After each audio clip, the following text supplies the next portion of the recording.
Yippee-ki-yay, motherfucker. Eh ben non seulement t'es vulgaire, mais t'es ordinaire en plus. Dick Laurent is dead.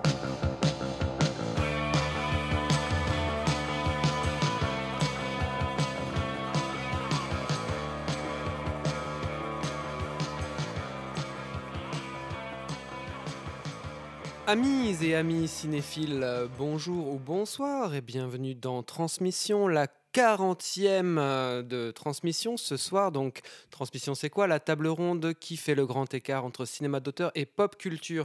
On est très heureux, c'est un peu notre rentrée, on est très heureux de se retrouver en direct, comme on dit, même si nous respectons les distances de distanciation sociale entre nous. Enfin, vous n'êtes pas là pour le vérifier.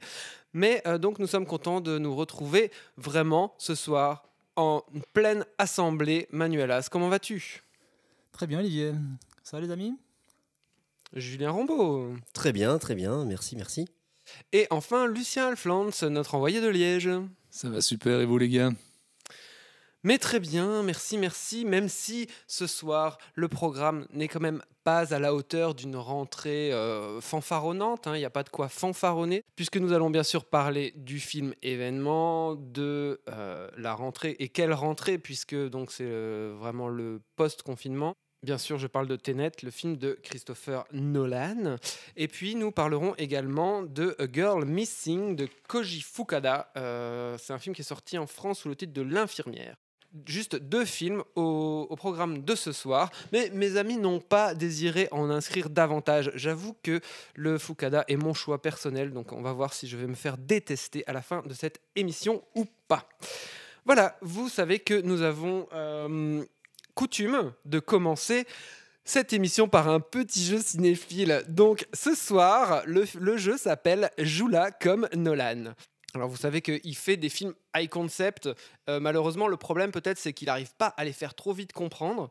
Mais donc vous allez devoir relever ce défi. Je vais vous donner un papier et vous allez avoir 8 secondes et 3 mots pour faire deviner aux autres de quel film il s'agit. Attention, pas de nom d'acteur, ni le nom du film, bien sûr. Donc vous avez 3 mots, 8 secondes. On commence par Lucien Alflans, qui est volontaire. Polar, Nord. Insomnia. Ouais. Bien vu. Deuxième candidat, Manuelas. Manuelas, c'est parti. Un rêve, dans un rêve, dans un rêve. Tenet. dans un Inception. rêve. Inception, putain. T'as un peu triché. Julien Rambaud. Premier. Following. Ah ouais, Following. Bah, je me plante alors. Il s'agit de Memento. Ouais, je croyais que c'était Memento. Oh, monsieur Julien Rambaud, vous avez échoué. Mauvais point. C'est à toi? T'es prêt? Top. Espace. Et Interstellar. Yeah! L'espace. Ce jeu nous permet d'avoir cité quelques films de Christopher Nolan, donc je n'aurai pas à le faire dans le pitch qui va se dérouler tout de suite après l'extrait. All I have for you is a word. Tenet. It'll open the right doors.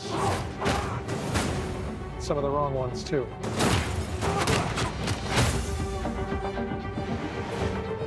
Use it carefully.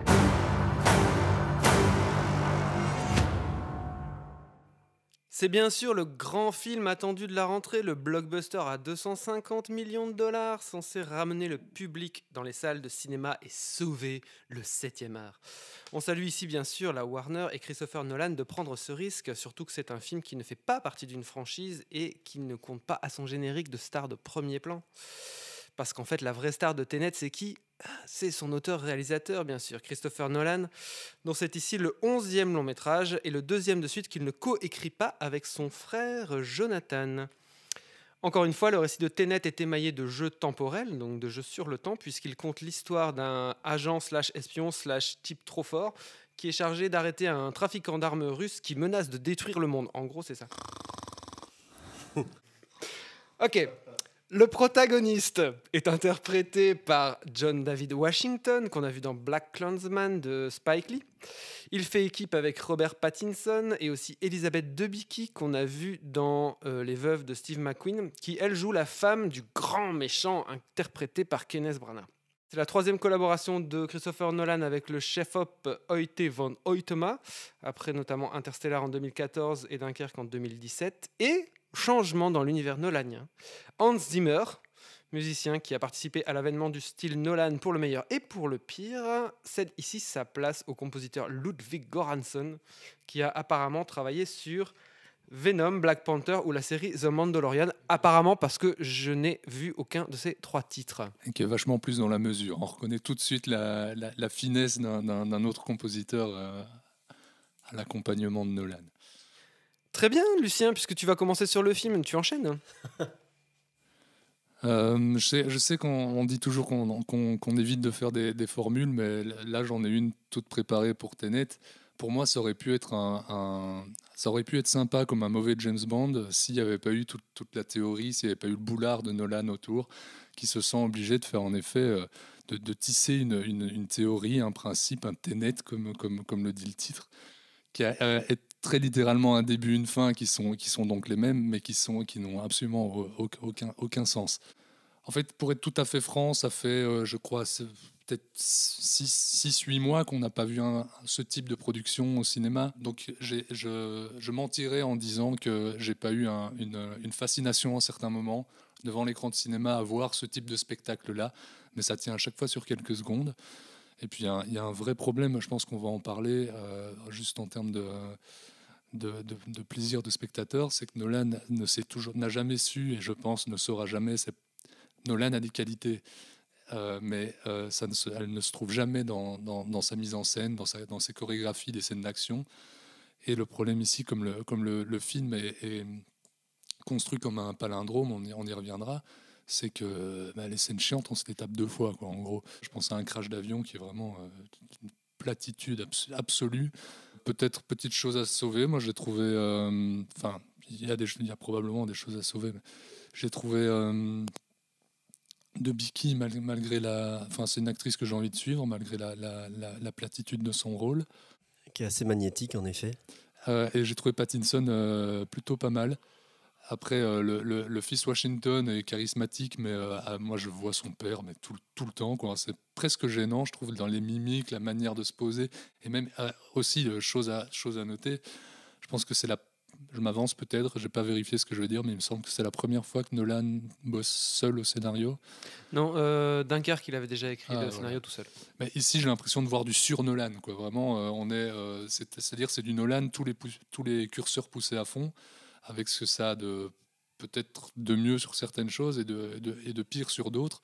Entre autres, les dialogues que doivent se fader certains personnages qui sont franchement, mais c'est chaud, quoi. Vraiment, tu te dis, mais pour le coup, pour revenir à notre ancienne punchline d'émission, ça vole pas plus haut que certains mauvais films. Je parlais de mauvais James Bond tout à l'heure, que certains mauvais films de Van Damme.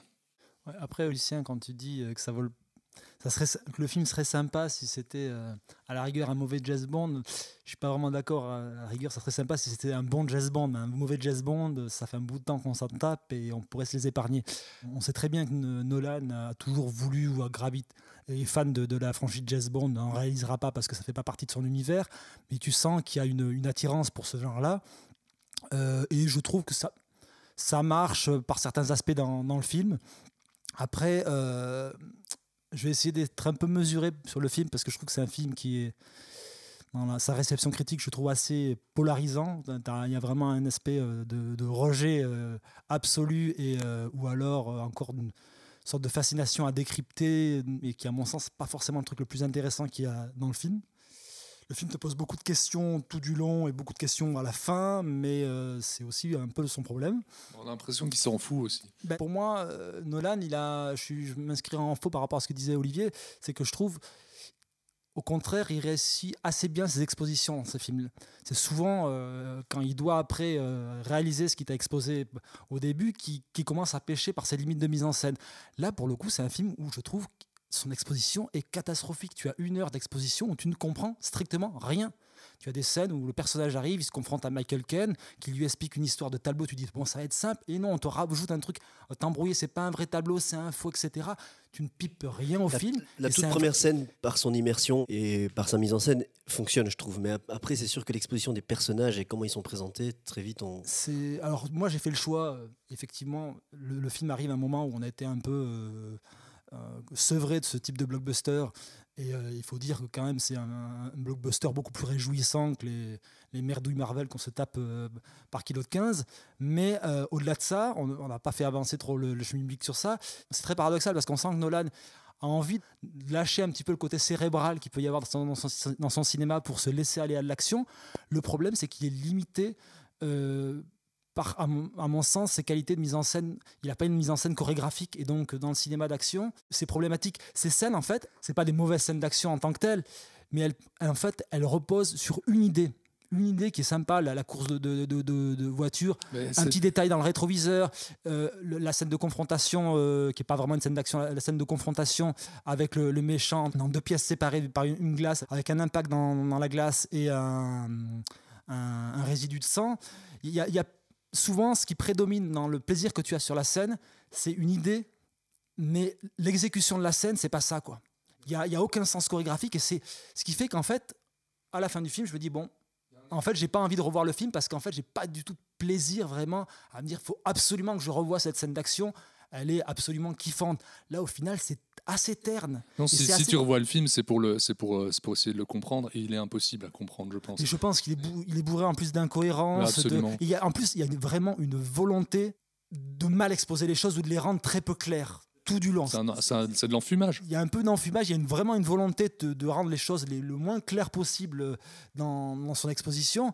Et donc moi, c'est pas vraiment une qualité, parce que pour le coup, je pense que quand tu vas le revoir, tu vas te rendre compte tous les effets de manche qu'il te fait pendant toute son intro. Juste pour appuyer un truc que tu viens de dire sur son manque de maîtrise chorégraphique des scènes d'action, et tu parlais de ce qui est pourtant pour moi une des meilleures scènes d'action du film, en effet la poursuite en bagnole et l'espèce de braquage du... Oui, c'est surtout la partie braquage qui est amusante et très lisible. Mais qui est très lisible parce qu'il revient 5 ou 6 fois avec un top shot au-dessus pour qu'on comprenne exactement ce qui se passe. Parce que si tu n'as pas ces plans-là, tu es totalement perdu, tu ne sais pas ce qui se passe. Oui, mais je préfère à la rigueur qu'il me fasse ce plan obvious et qu'à un moment il me clarifie les choses, que ce qu'il me fait dans la scène finale. Il me dit clairement, je vais t'aider, il y a une équipe qui va avoir un code couleur rouge, une autre équipe qui va avoir une couleur bleue. Je me dis, chouette, on va pouvoir se repérer. Il a pensé un petit peu en amont sa mise en scène. Alors que c'est déjà un peu plat. Alors déjà, tu as le souci chez Nolan, c'est pas un grand réalisateur visionnaire, donc ce qui fait que la scène d'action, tu as des mecs avec des costumes marrons dans un décor hyper terne, donc c'est marron sur marron sur marron, c'est pas très excitant, et les codes couleurs, tu les au bout d'une seconde, tu les as oubliés, tu sais pas qui est qui, et donc en fait le côté jouissif que tu pourrais avoir, parce que le concept en lui-même est extrêmement jouissif, tu l'as pas. Ce qui fait que l'enjeu final, l'enjeu dramatique qui est autour du personnage de Pattinson, il est BZF. Ouais. Tu le comprends à la toute fin du film. Il est annihilé. Tu le comprends juste au moment où en fait Pattinson te l'expose.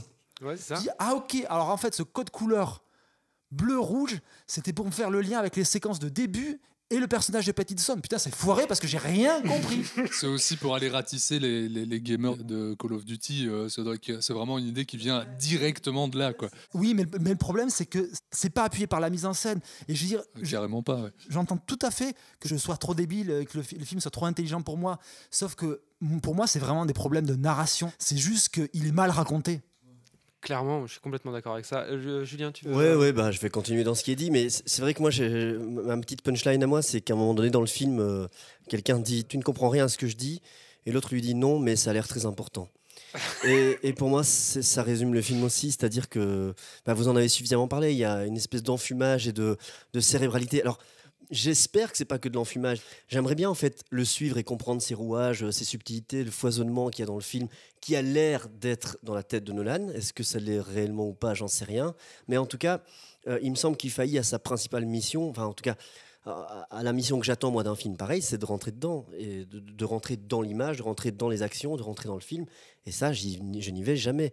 La première scène, comme je le disais tout à l'heure en petite intervention, elle je comprends pas tout, mais je suis Tu veux dire immergé à l'opéra? la scène à l'opéra. Je suis immergé dans ce qui se passe. Mais après, effectivement, je ne rentre jamais parce que émotionnellement, je trouve qu'il n'y a rien qui nous rattache au personnage.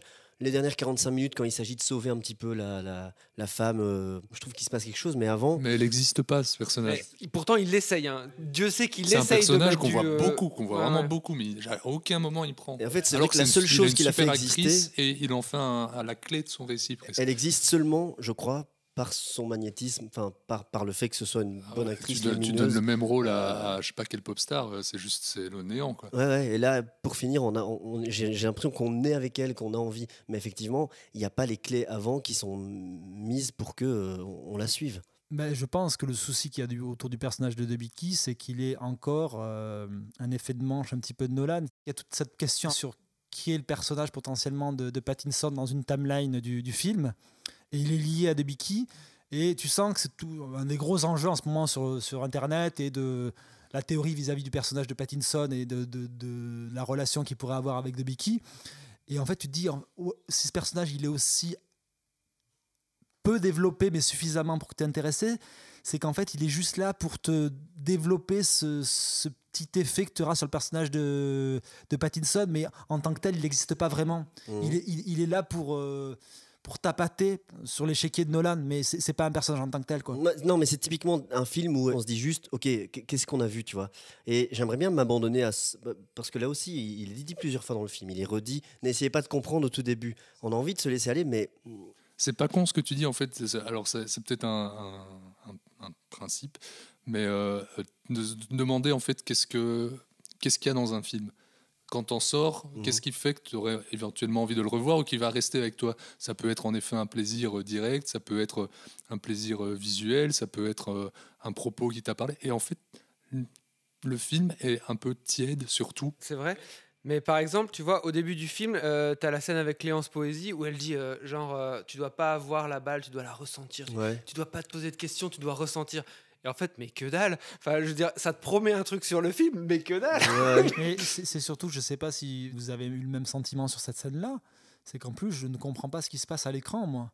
Elle lui dit, elle lui dit grosso modo, tu ne peux pas la rattraper parce que tu ne l'as pas jetée, mais je vois pas le plan où il la prend, où il... Non, mais je vois carrément, toujours sa main au-dessus du truc, et donc en fait, elle m'explique quelque chose que je ne comprends pas. Je me suis fait à exactement l'image. la même remarque. Et je me dis, il y a déjà un souci. Ce qui m'est annoncé dans les dialogues ne se concrétise pas à l'écran. Et je sais plus où me situer.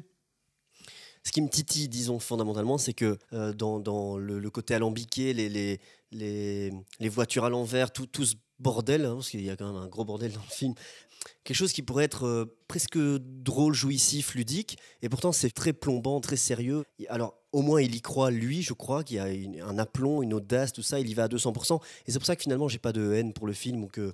Rien que le film existe, c'est un peu dingue. Hein, mais, Ouais, mais par contre, ce côté... Alors, il veut faire un grand film, c'est très louable, évidemment, mais à chaque plan, à chaque scène, il essaye de nous envoyer cette poudre aux yeux, et tout ça avec un esprit où je vois très peu d'ironie. Or, il me semble que le propos pourrait s'y prêter. Mais toi, tu parles d'ironie, moi je parle aussi de ce que Manu rappelle souvent, qui est l'incrédulité. Suspension d'incrédulité. La suspension d'incrédulité. Un des problèmes fondamentaux, enfin vous avez très bien parlé du film, hein, je veux dire, le côté enfumage, on te fait tourner la tête de dialogue hyper sérieux, machin, pour te montrer que c'est hyper sérieux et que t'es trop con pour comprendre. Mais en fait, le truc, c'est que juste, il sait très mal raconter ses concepts et après, surtout ici, il sait très mal les exploiter, quoi. Donc le film devient complètement illisible dans sa dernière demi-heure. Enfin moi, en tout cas, personnellement, je ne comprenais plus rien de ce qui se passait. On n'est pas aidé par la mise en scène, en effet. Mais en plus, pourquoi est-ce qu'il est sur ce côté si sérieux? Pourquoi est-ce qu'il se dédouane comme ça sur ce sérieux? Pourquoi est-ce qu'il se donne cet air scientifique, machin? Oui, attends, j'ai étudié, je sais plus que toi, machin. Alors que le spectateur, il peut très bien, si on lui expose des règles de voyage dans le temps, par exemple, claires, et ben il peut très bien accepter un truc idiot pour vivre le film à fond après. Mais sauf que là, c'est pas du tout bien expliqué. Et en plus, il essaye de s'en dédouaner tout le temps. Ce qui est paradoxal, parce que justement, Nolan, dans ses précédents films, a justement souvent peut-être surligné ses expositions et ses concepts, et on peut pas dire qu'il était évasif sur ça. Je suis assez souvent étonné par exemple sur un film comme Inception, que les gens ne te disent j'ai pas compris, le film est extrêmement compliqué, alors que le film surligne souvent ce qu'il a à dire. C'est peut-être même son défaut, mais au moins il est compréhensible. Ce qui est très paradoxal, c'est que dans Tenet, tu sens qu'il y a une volonté, beaucoup plus que dans le reste de sa filmographie, de faire un film où il y a un lâcher-prise. Et ce que tu vois, toi, Julien, comme un défaut, qui est cette discussion avec Clémence Poésie, où elle lui dit « mais ne cherchez pas à comprendre, laissez-vous aller », entre guillemets. Philippe. Moi, je me dis « pourquoi pas ?» Je me dis, si la proposition du film, justement, c'est de lâcher un petit peu tout cet ancrage un peu pesant du cinéma de Nolan, pourquoi pas, je me dis, et qui se laisse aller à faire du cinéma d'action. C'était un peu l'attente que j'avais. Et moi, J'ai essayé aussi. Je l'attendais sur ce terrain-là. Parce que notamment, on a aussi beaucoup glosé sur le fait que pour une fois, il y avait un renouvellement dans ces scènes d'action. Et au final, c'est quand même malgré tout là que mon plaisir pêche. C'est-à-dire que oui, le fait que tu aies une timeline inversée et que les choses se passent avec des combats qui se passent à l'envers, avec deux temporalités inversées, un aspect intéressant dans les chorégraphies. Mais tu sens dans les chorégraphies à deux. Dans la chorégraphie finale, pas du tout. Mais les problématiques, c'est que tu te dis, mais qu'est-ce que j'aimerais voir ça dans les mains d'un vrai cinéaste d'action. Tout le souci du film, c'est qu'à la fois, là où on me demande de lâcher prise et d'apprécier le spectacle, je vois en fait les limites de Nolan. Et ça me fait chier en fait de dire ça, parce qu'en fait, c'est pas un film moi, qui m'a déplu.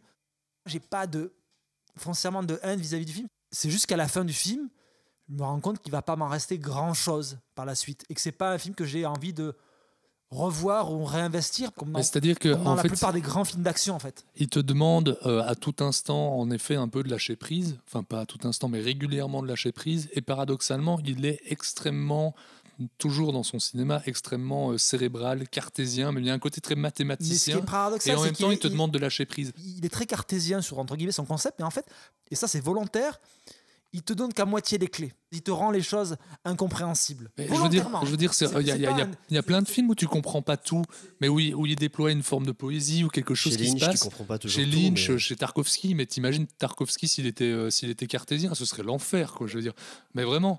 Alors que ce qui se passe, c'est qu'il y a une émotion qui passe, il y a un truc, il y a une poésie, quoi. Et Nolan en est totalement privé. Du coup, il te demande à la fois, en effet, de lâcher prise face à une énigme mathématique, quoi. Enfin, je veux dire, non, c'est pas possible. C'est pour ça que je parle souvent d'impliquer émotionnellement, parce que le spectateur, il accepte tout s'il est impliqué émotionnellement. Et je trouve qu'ici, typiquement, on l'est jamais. Il essaye de le rajouter, mais il échoue complètement avec le personnage d'Elisabeth Debicki ou avec le personnage de Pattinson à la fin. Quand Pattinson sort... Bon, je suis désolé, on spoil comme des cochons, mais Pattinson, quand il sort ce discours à la fin...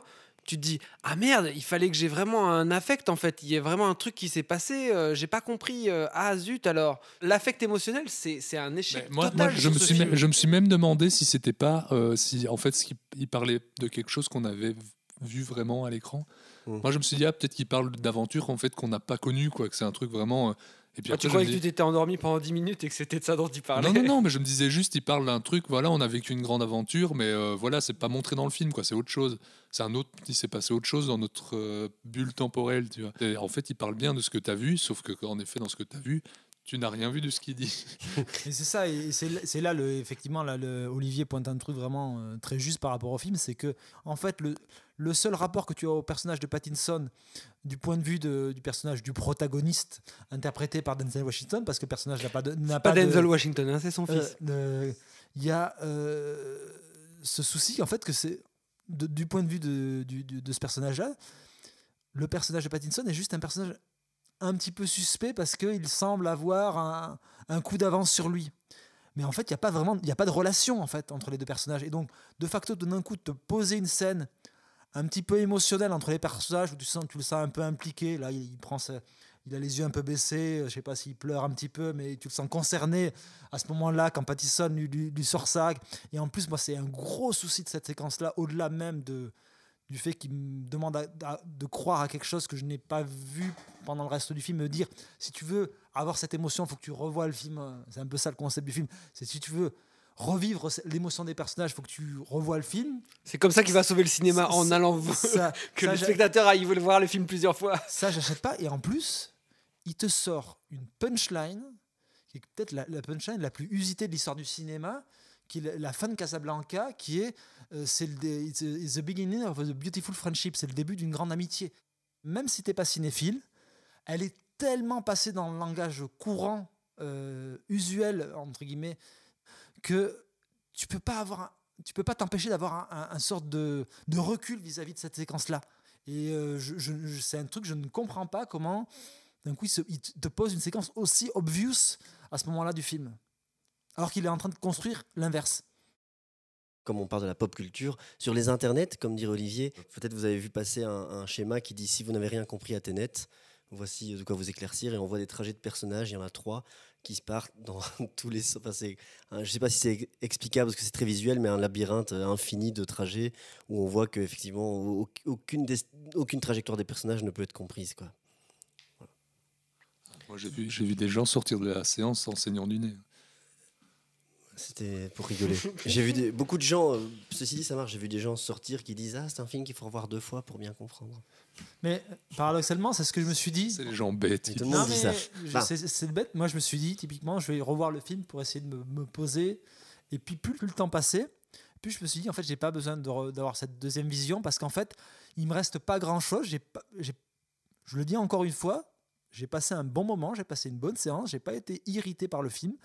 Mais il m'en reste peu, et trop peu, pour me réinvestir une nouvelle fois dans le film. Mais mais pour revenir à ce qu'on disait tout à l'heure, moi j'ai vu Mulholland Drive 2001 10 fois, je les ai toujours pas compris. Enfin, je veux dire, c'est pas un problème en soi de pas comprendre. Mais moi, le film m'a beaucoup ennuyé et j'ai un ressenti plus négatif que Manu. Et surtout, il y a un truc qu'on n'a pas dit, mais je trouve que, en plus d'être mal raconté, je trouve que le film n'est pas très... ne déploie pas un langage cinématographique très varié. Je trouve que les plans se ressemblent beaucoup. Il y a énormément de plans poitrine, c'est toujours la même taille de plan. Et je trouve que le montage ne change... le film va à un rythme qui ne varie presque jamais. Et du coup, j'ai trouvé le film vraiment très ennuyeux. Ouais, et puis même, moi, sur l'aspect, entre guillemets, technologique, c'est un film qui a été tourné en IMAX, 70 mm. Et pour le coup, en Belgique, on a été plutôt pas mal desservi puisqu'on a une salle IMAX qui le projette en 2 fois 4K au ratio du original du film qui est du 1,43. Et ce que je disais auparavant, ça fonctionne pour des séquences plus contemplatives. Le côté globe-trotter du film marche pas trop mal. Moi, je trouve que ça marche avec l'Italie, c'est tout. Le moment où il va rejoindre Debicki sur le promontoire, c'est vrai qu'en IMAX, et encore, je ne l'ai pas vu en 70 mm, donc je perds beaucoup en définition par rapport à une projection 4K. Mais j'ai jamais, par exemple, ce degré d'immersion ou de fascination, j'ai pu avoir dans Gemini Man. Pour le coup, c'est là où il y a un aspect peut-être un petit peu rétrograde de Nolan vis-à-vis de son attachement à la pellicule. C'est que cet aspect immersif, je l'avais paradoxalement dans un film qui était aussi pas le plus fou en termes d'écriture. Un peu bas du front. Un peu bas du front comme Gemini, mais qui en termes d'exécution, de proposition de cinéma, te faisait entrevoir le futur, là où je vois quand même un film un peu engoncé dans les limites du cinéma de Nolan. Et on a beaucoup parlé, on a beaucoup parlé sur Internet, notamment, je crois que c'est le rédacteur chef de Revue et Corrigé de Tony Scott qui a fait la comparaison avec le cinéma, à juste titre, avec le cinéma de Tony Scott et Déjà Vu. Et moi, je trouve que ça joue beaucoup en défaveur du film de Nolan, parce que toute la dimension géostratégique que tu pouvais avoir dans un cinéma de Tony Scott, tu l'as pas du tout chez Nolan. Et c'est hyper frustrant parce que tu te dis, en fait, j'ai déjà vu ça en mieux dans un film pas terrible de Tony Scott, parce que pour moi, Déjà Vu reste un film assez mineur de la filmo de Tony Scott, mais malgré tout, tous ces enjeux de film et l'action, Tony Scott, il n'avait pas son pareil pour ça. Là, Nolan, tu vois qu'il a envie d'aller vers ça. J'ai envie peut-être qu'il aille vers ça, mais il sait pas faire. En fait, tu me l'avais glissé avant la vision du film. Je t'avais inceptionné avec du Tony Scott. Absolument, et j'y ai pensé. J'ai en effet pensé beaucoup pendant le film, et en effet, au lieu de le voir à la défaveur de Nolan, j'ai préféré le voir à la faveur de Tony Scott, comme j'ai tendance à le faire régulièrement, en essayant de le réhabiliter, parce que c'est, je pense, un très grand cinéaste qui n'est pas toujours estimé à sa juste valeur. un peu dans l'ombre de son frère et d'autres. Enfin bon, bref, c'est pas de débat. Ouais, ça c'est en train de changer les vases communicants au fur et à mesure des années. Hein. Bah, au fur et à mesure de la carrière de Ridley Scott qui continue. Ouais, c'est surtout ça. Bon, lâche ta casquette rouge et ton cigare, Lucien. Et merci pour cette belle conversation sur Tenet. On s'arrête là. C'est vrai que c'est un film qui fait beaucoup parler. Et on passe tout de suite à l'infirmière... pardon, A Girl Missing, puisque nous sommes en Belgique. Et tout de suite après l'extrait. これ説明してください本当に違うんです聞いて警察呼びますよ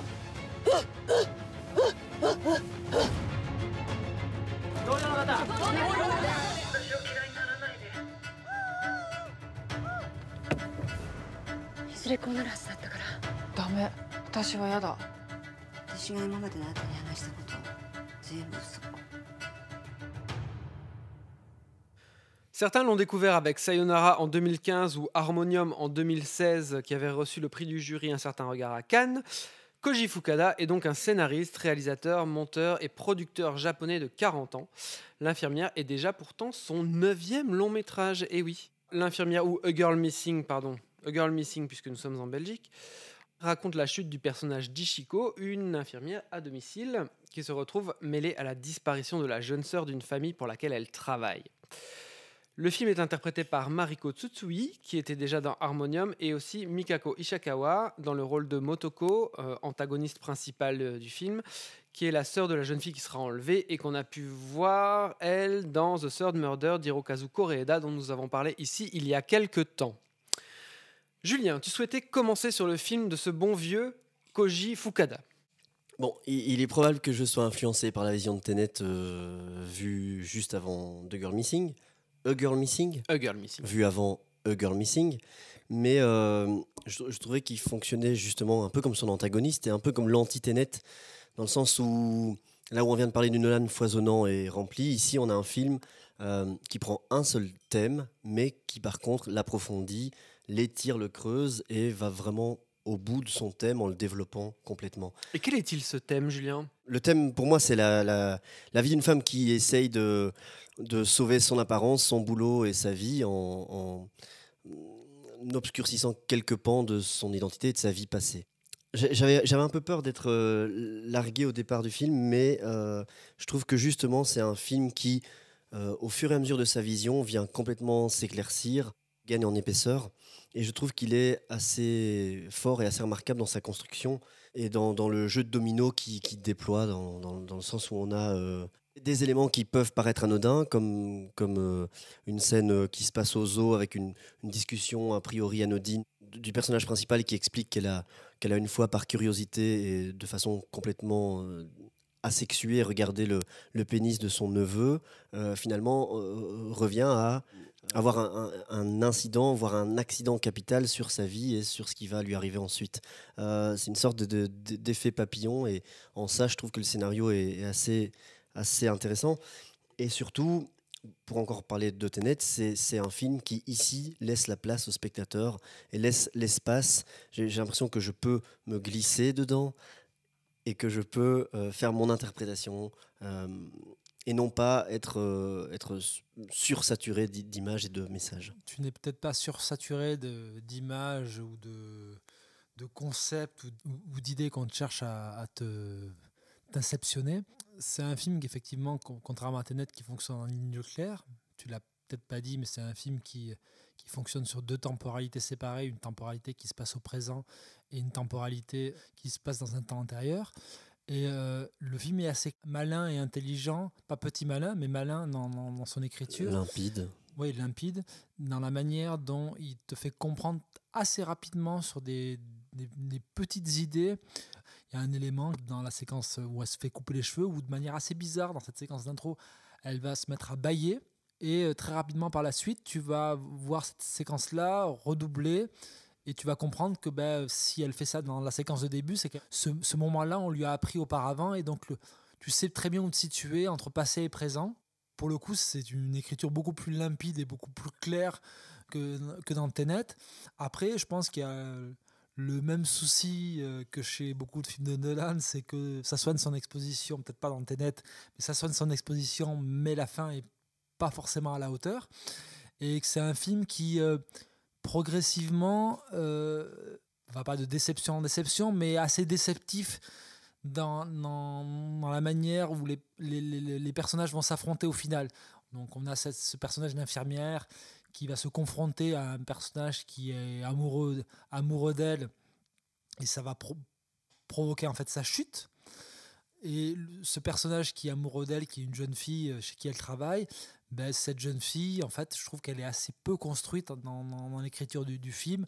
Elle est construite par des éléments de mise en scène, dans la manière de la cadrer, de jouer sur des effets de lumière, de cacher son visage par moments pour te laisser suggérer qu'elle a un double jeu, qu'elle ne dit pas tout, etc. Mais ça me semble assez artificiel dans la construction entre les deux personnages, et que je suis en empathie vis-à-vis du personnage principal, qui débute comme un personnage plutôt manipulateur et finit comme un personnage plutôt manipulé.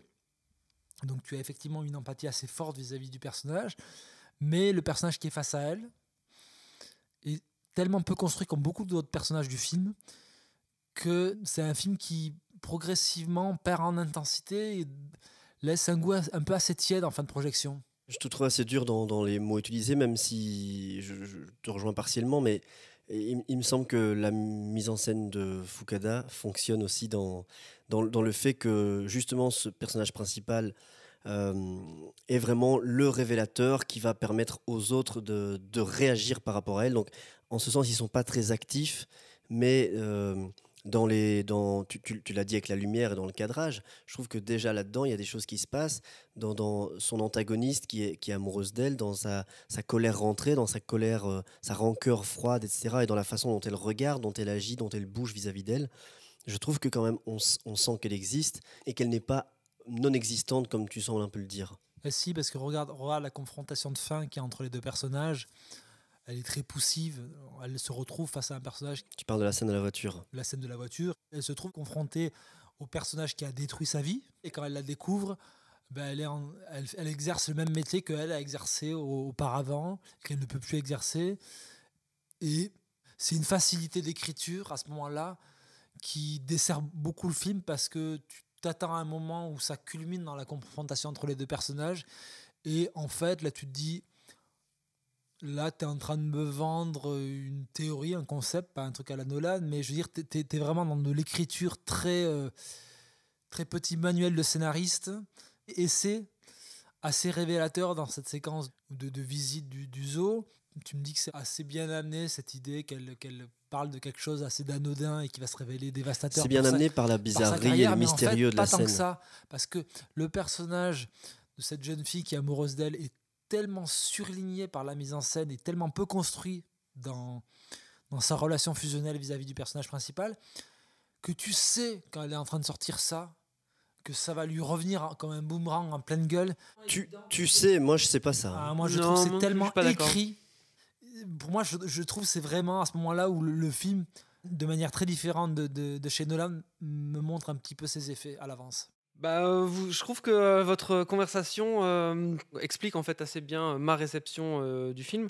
Je trouve que c'est un film qui est assez intriguant, dans lequel j'ai envie de rentrer et qui pourtant ne m'emporte jamais vraiment. Et je ne sais pas, je ne savais pas mettre des mots sur pourquoi est-ce que ce film peine à m'emporter.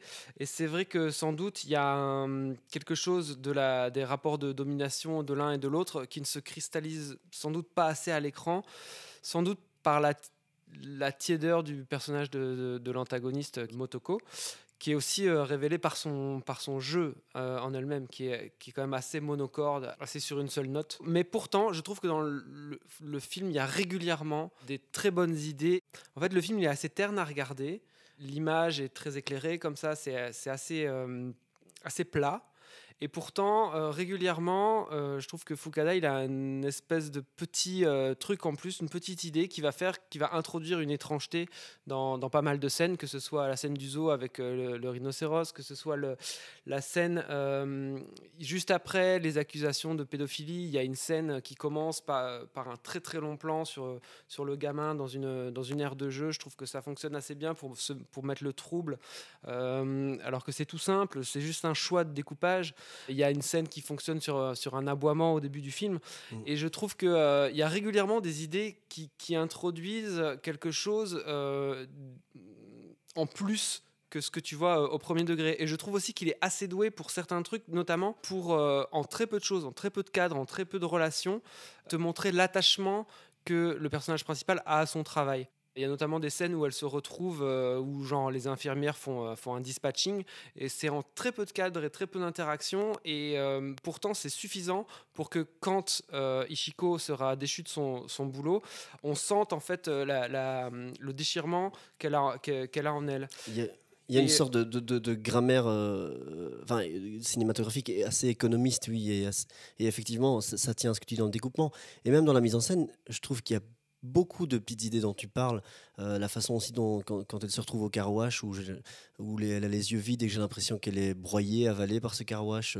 La façon dont elles subissent beaucoup d'informations vis-à-vis de la télé, et dont j'ai l'impression que ça raconte pas mal cette passivité qu'elles ont à subir ces événements et à ne pas avoir de prise dessus. J'ai l'impression que dans la mise en scène, il y a beaucoup de petites choses qui viennent sauver ça. Le défaut principal du film, c'est qu'il y a cette construction assez claire d'intrigue proche d'un thriller qui fonctionne assez bien, mais c'est que tu sens que le curseur de Fukada, il cherche à le déplacer beaucoup plus sur l'émotion de ses personnages et sur un portrait de personnage, et qu'en fait, du fait d'avoir assez mal soigné l'antagoniste principal, ça fonctionne assez moyennement, parce qu'en fait moi justement, le mais je trouve que ça fonctionne. Thriller fonctionne assez bien jusqu'à un certain point, parce qu'à un moment tu te rends compte que c'est pas complètement ça qui l'intéresse, parce que c'est plutôt assez déceptif.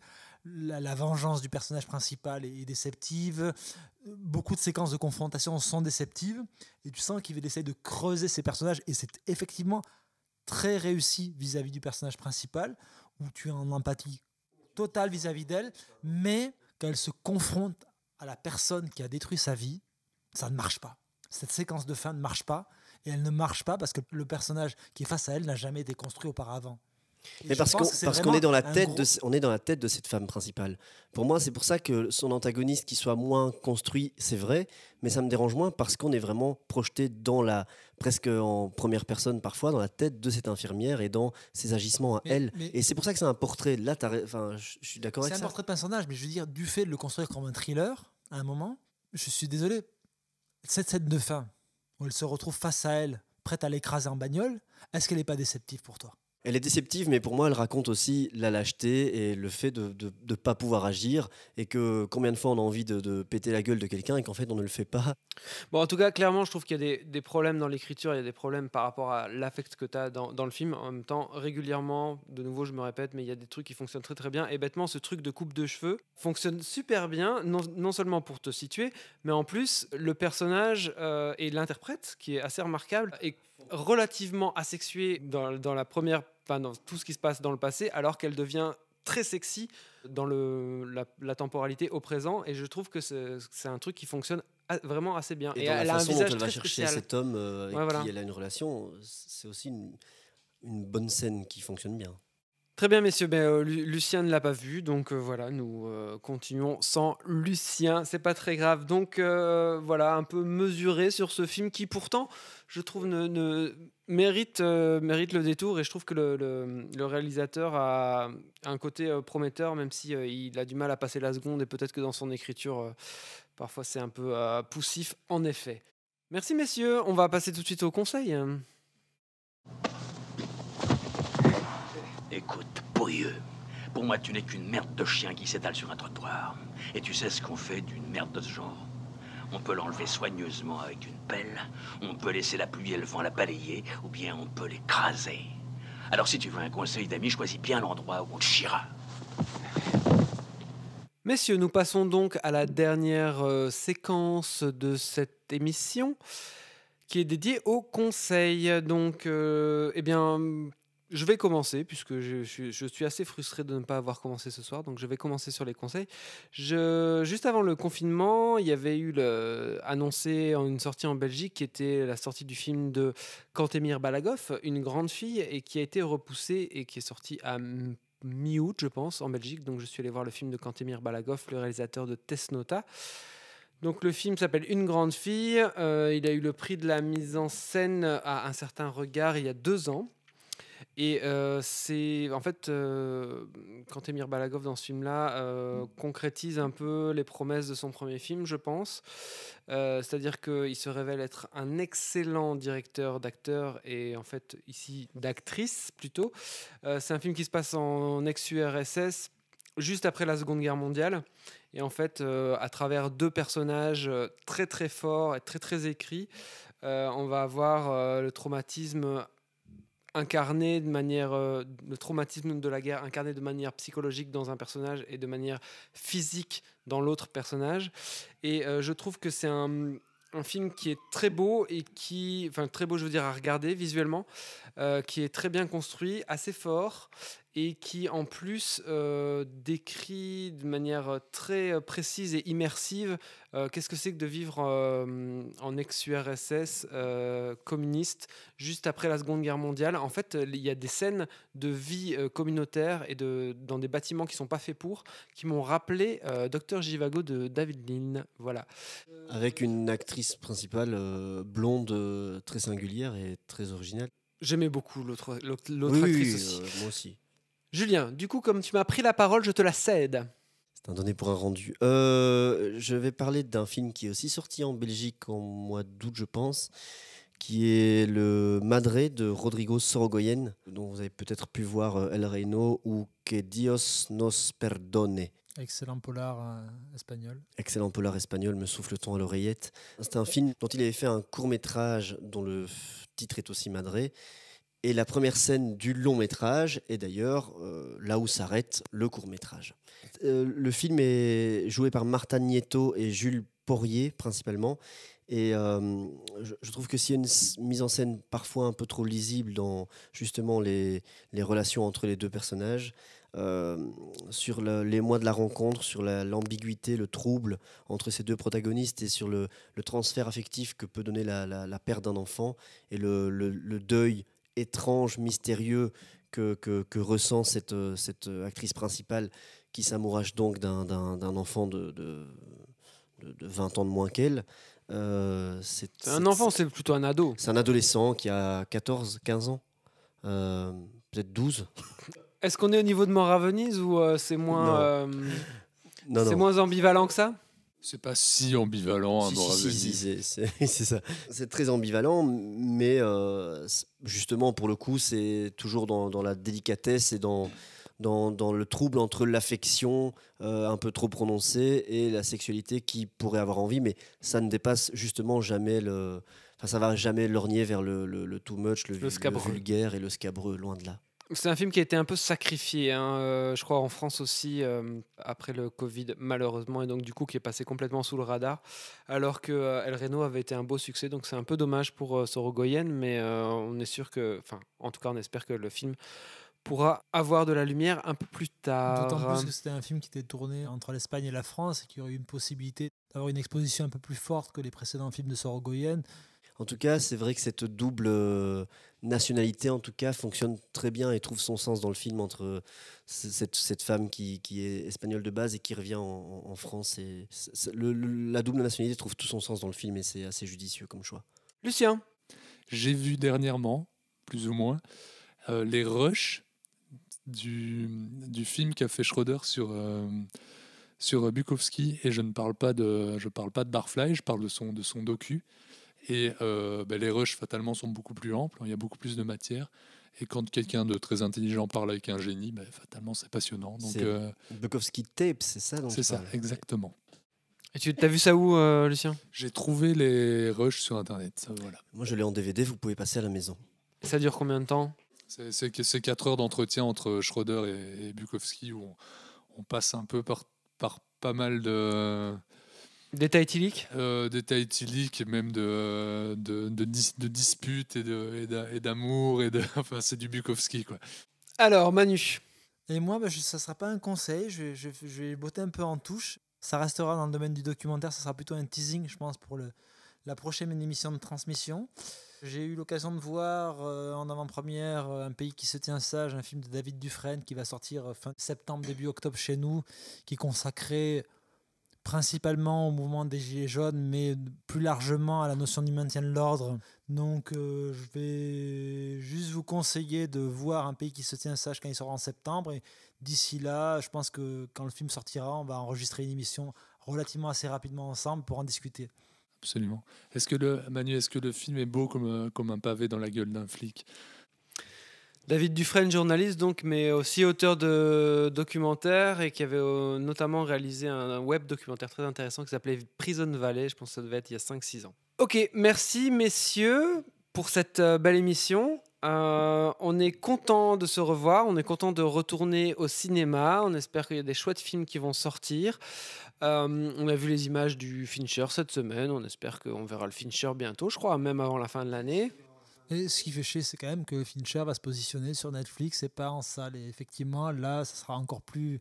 Mais est-ce que le Fincher ne sortira pas en salle par chez nous? En tout cas, la lumière a l'air de rien avoir à envier à Roma de Cuarón. Très bien, merci messieurs. Donc voilà, on espère d'autres beaux films d'ici la fin de l'année. Merci de nous avoir suivis, merci de nous avoir retrouvés. On vous aime. Likez-nous, vous aussi, sur Facebook, sur Twitter, sur Instagram. Sur Tinder aussi. Sur Tinder.